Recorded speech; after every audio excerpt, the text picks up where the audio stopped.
Hi there and welcome. What you're about to engage in is the first part of our 4-part webinar series, Reclaiming Lives from Sexual Violence, Understanding Shame.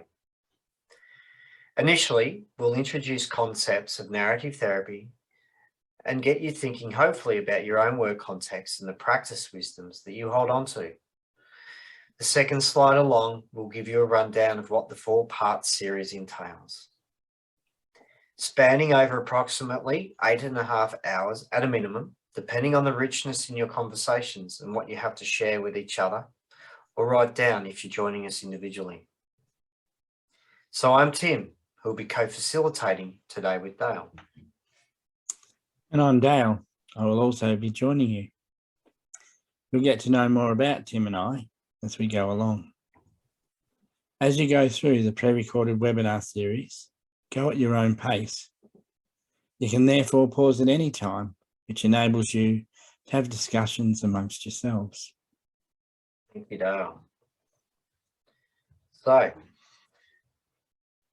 to give you all some context to the first slide that you can now see, which is the cover image of our book, Reclaiming Lives from Sexual Violence, Understanding Shame Through Innovative Narrative Therapy, is what motivated me in my work in studying social work and then later narrative therapy was the ideas around making a stand for social justice when working with the most vulnerable.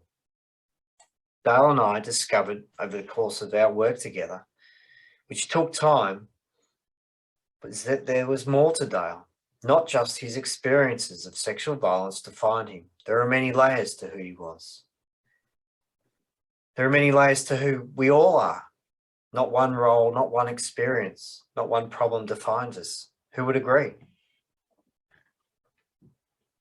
So within the context of my walk with Tim, I'm the client. My name is Dale Johns and I'm 60 years old. I'm the husband and the father of 3 amazing grown-up children, and I have 4 grandchildren, which are a delight. I've devoted the past 20 years of my life to a voluntary role in pastoral care, and 3 of those years in a paid role in advocacy. I was violently sexually abused by the local Catholic priest, which began late in 1973. I was 11 years old at that time.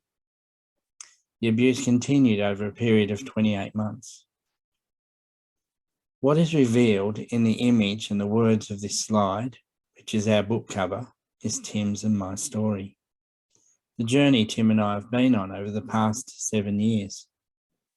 And it's amazing what has happened for me because of Tim's compassionate walking alongside.